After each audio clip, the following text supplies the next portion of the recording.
جی السلام علیکم. علیکم السلام. بات کریں جناب. جی آپ سے یہ دریافت کرنا تھا کہ پاکستان میں ترمیمی بل منظور ہوا ہے کہ صحابہ کے سپورٹ میں کہ جو بھی صحابہ کی گستاخی کرے گا تو اسے 10 سال کی قید. تو کیا آپ بھی کوئی اس کے بارے میں ہمیں مستفید فرمائے اپنی رائے سے؟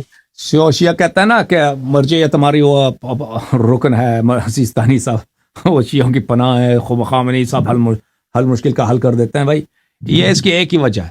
اس کی ایک ہی وجہ ہے کہ پاکستان میں انٹا ایشیا ایکٹیویٹیز اسی لیے بہت ہاٹ ہیں اور اسٹیٹ خود انٹا ایشیا موقف لے لیتی ہے. اس کی وجہ یہی ہے کہ شیعہ جو ہیں ایران کے علیہ کار بنے ہیں اور شیعوں کی تکفیر اور شیعوں کی سرکاری طور پہ تضعیف انقلاب ایران سے پہلے تھی نہیں. پاکستان میں انقلاب ایران کے بعد شیعوں کے خلاف دشمنی پوری دنیا میں بڑھ گئی ہے انقلاب ایران کی وجہ سے.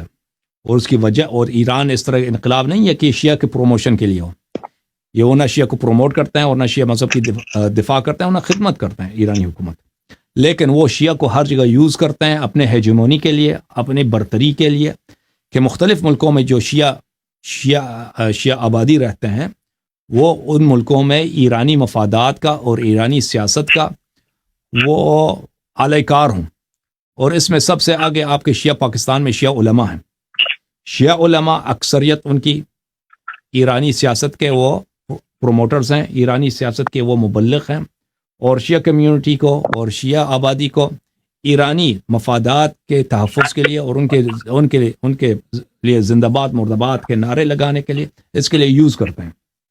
جب تک آپ کا پیچھے سے کام خراب ہے, جب تک آپ ایران کے اعلی کار ہیں اور ایرانی حکومت کی سیاست یہ ہے کہ شیعہ مذہب کو ایرانی پالیسی پروموٹ کرنے کا ایک ٹول, شیعہ عقائد کو ایرانی مذہب پروموٹ کرنے کا ایک ٹول بنایا جائے, اور شیعہ علماء کو اور شیعہ انسٹیٹیوشنز کو ایرانی سیاست کو پروموٹ کرنے کا ٹول بنایا جائے, اور شیعہ جو کمیونٹیز ہیں, شیعہ جہاں پہ آبادیاں ہیں, ان کو ایران کا پاور بیس بنایا جائے.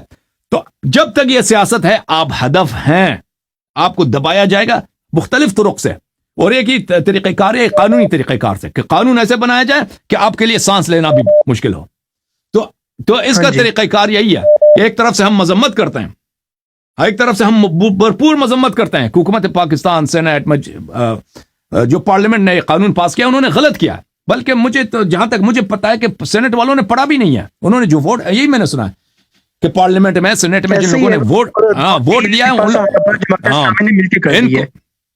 ان کو زبردستی ان سے ووٹ دلوایا گیا, جیسے اکثر ہوتا ہے حکومت پاکستان میں سینٹ میں اور پارلیمنٹ میں کہ اکثر فوج جو ہے یا وہ ادارے جو ہیں ان سے ووٹ لے لیتے ہیں, ووٹ نکلوا لیتے ہیں.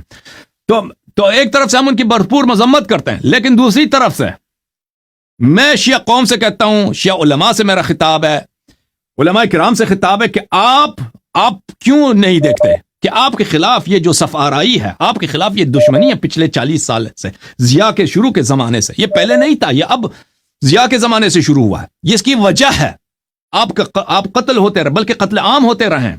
شیعہ علماء, شیعہ عوام, شیعہ انٹلیکچوئلز, شیعہ بزنس مین پاکستان میں, اور ہر لحاظ سے آپ کے خلاف ڈسکریمنیشن ہے, آپ پہ ظلم ہے, اور اس طرح مزید آپ کے خلاف اقدامات بنائے جا رہے ہیں. اور ہم سب کو پتہ ہے کہ شیعوں کا جو قتل عام ہوا 80s میں, 90s میں, 2000s میں, اس کے پیچھے سب ایجنسیوں کا اپنا ہاتھ ہے. یہ لوگ پروٹیکشن دے رہے تھے سپاہی صحابہ کو.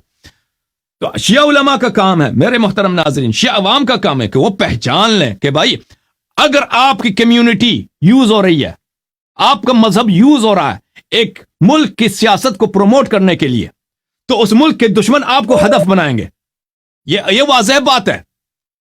تو جس طرح ہمیں حکومت پاکستان کی مذمت کرنی چاہیے, اسی طرح ہمیں حکومت ایران کی مذمت کرنی چاہیے کہ حکومت ایران بند کرے اپنا یہ سیاست, کہ شیعوں کو یوز نہ کرے, شیعہ علماء کو یوز نہ کرے, شیعہ انسٹیٹیوشن کو یوز نہ کرے اپنے مقاصد, سیاسی مقاصد کے لیے. ہمارا مذہب مقدس ہے. ہمیں حکومت ایران کے ملک سے ہمیں پیار ہے, ایران کے عوام سے ہمیں پیار ہے, اسی طرح عراق کے عوام سے ہمیں پیار ہے, جہاں بھی شیعہ رہتے ہیں ہمیں ان سے پیار ہے. لیکن ہم ہمارا نہ مذہب نہ شیعہ مذہب کسی حکومت کا ٹول ہے, اعلی کار ہے, اور نہ ہمارے عقائد کسی کا اعلی کار ہے, اور نہ ہمارے عوام, ہمارے نوجوان, اور خاص کر کے بدعت کے, کیونکہ یہ تو ہے ہی بدعت ساری, یہ فقہ ولایت فقہ, یہ سب تو بدعت ہے. اور نہ ہمارے عوام ہمیں اجازت دیں گے کہ ہمارے عوام, ہمارے نوجوان یہ دوسروں کے سیاست کو پروموٹ کرنے کے لیے یہ استعمال ہوں.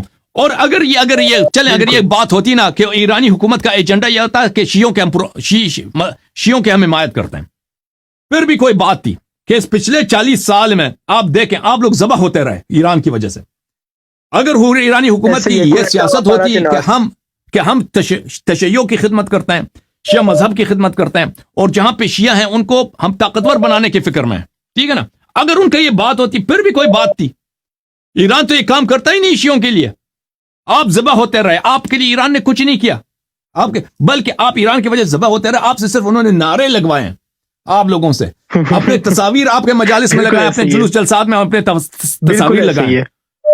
آپ کے لیے تو انہوں نے کچھ نہیں کیا. آپ کے لیے دشمن، پوری دنیا کو آپ کا دشمن بنایا، آپ کے لیے کچھ نہیں کیا. تو میرا دست بستک گزارش ہے شیعہ عوام سے کہ اور شیعہ عوام بیدار ہو جاؤ. آپ کے علماء نے آپ کو بیچ دیا ہے، فروخت کر دیا ہے، بہت سستی قیمت پہ بیچ دیا.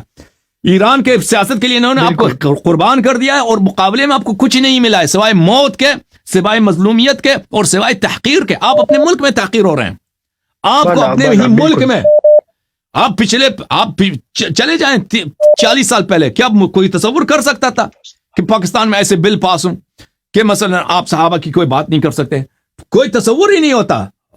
اس کی ایک ہی وجہ ہے کہ یہ قوانین بن رہے ہیں آپ کے خلاف. اور میں آپ کو میں خوشخبری دوں شیعہ عوام کو کہ، اور ایک انتظار کر دوں آپ کو کہ یہ باتیں مزید بڑھ جائیں گی. یہ دشمنیاں، کیونکہ یہ دشمنی جو ہے نا، آپ توقع نہ کریں. یہ ایکسپیکٹ کرنا ہی باطل ہے کہ آپ اگر کسی دوسرے ایک ایسا ملک ایران جس کی دشمنی ہے پوری دنیا سے، آپ اس کے لیے سینہ سپر کر رہے ہیں، اور اس ایران کے جو دشمن ہیں آپ سے دشمنی نہ کریں، چاہے امریکہ ہو، چاہے اسرائیل ہو، چاہے بریٹانیہ ہو، چاہے حکومت پاکستان ہو، چاہے حکومت سعودی. آپ یہ توقع نہ کریں جب تک آپ بالکل آپ اپنی لائن کو صحیح نہیں کرتے. اور ہمارے علماء اس بات کی تصحیح نہیں کرتے کہ ایران سے الگ ہو جائیں. ہم ایران کے عوام سے محبت کرتے ہیں، ہم ایران کے دشمن نہیں ہیں، لیکن ہمیں پتا ہے کہ ہم کس لیے پچھلے 40 سال سے ذبح ہو رہے ہیں. اور پاکستان کے عوام نے بڑی قربانی دی ہے، بہت قربانی دی ہے پاکستان کے عوام نے، اور بلا وجہ قربانی دی ہے. اپنے علماء کی حماقت سے آؤٹ پٹ نہیں آیا. ہمارے علماء احمق ہیں، بیوقوف ہیں. ان کو اتنا اندازہ نہیں ہوا کہ یہ لوگ گدے بنے، اور یہ لوگ ان پہ خامنئی بلا مفت میں سواری کر رہا، اور انہوں نے اپنے شیعہ قوم کے تمام مفادات کو قربان کر دیا ہے ایک ایسی بات کے لیے کہ جس کا کوئی مفہوم ہی نہیں ہے، کہ ہم ایرانی سیاست کو پاکستان میں ولایت فقیہ کو پروموٹ کریں گے، انقلاب اسلامی کو پاکستان میں پروموٹ کریں گے. یہ ایک ایسا نسخہ ہے آپ کے لیے، فضول بات. یہ نہ صرف فضول ہے بلکہ آپ کے لیے موت کی دعوت ہے آپ کے لیے. کیونکہ دنیا میں کوئی اجازت نہیں دے گا کہ پاکستان میں ایران جیسا انقلاب ہو جائے، یا ایران کی سیاست، حکومت پاکستان اپنی پالیسی چینج کرے اور انقلابی ایران کے اور خامنئی صاحب کے تابع بن جائے. یہ کبھی اجازت ہو سکتا ہے اس صورت میں کہ سب پوری دنیا نابود ہو جائے، امریکہ نابود ہو، سعودی عرب نابود ہو، یہ سب ممالک تباہ ہو جائیں، پھر ہو سکتا ہے. یہ موجودہ حالات میں اس کا کوئی اجازت نہیں دے گا کہ پاکستان جیسا اہم ملک، ایٹمی طاقت ہے، اس کے 230 ملین لوگ ہیں، 22-23 کروڑ آبادی ہے، دنیا میں 5ویں نمبر ہے آبادی کے لحاظ سے، اور اس میں اتنے لوگ رہتے ہیں. اس ملک کو ایران کا اعلی کار بن جائے، وہ کس کے ذریعے؟ شیعہ علماء کے ذریعے. یہ لوگ پاگل ہیں، یہ ہونے والی چیز نہیں ہے. یہ صرف آپ لوگوں کی تباہی ہے اور آپ شیعہ قوم کی بربادی ہے اس میں، اور یہ حالات مزید خراب ہوتے جائیں گے. جی سر، تھینک یو سر. صحیح ہے. اوکے، مزید کچھ کہنا آپ نے؟ Thank you. میں بس یہی کہنا چاہوں گا کہ میں یہی کہنا چاہوں گا کہ ایک سینچری میں آپ جیسا علامہ یا کوئی عالم پیدا ہوتا ہے کہ جو تمام ملت جعفریہ کا ایک سرمایہ ہے اور تمام فقہ جعفریہ کے لیے جس نے کام کیا ہے. میں کہتا ہوں ایسا بندہ سینچریز میں پیدا ہوتا ہے، اور لوگوں کو آپ کی قدر کرنی چاہیے کہ جس طرح آپ ایک کام کر رہے ہیں. جناب زہرا آپ کو خوش رکھیں، بس یا علی مدد. میں اس سے زیادہ کچھ نہیں کہنا چاہتا. بہت مہربانی، بہت مہربانی. خدا آپ کو جزائے خیر دے، خدا آپ کو سلامتی دے.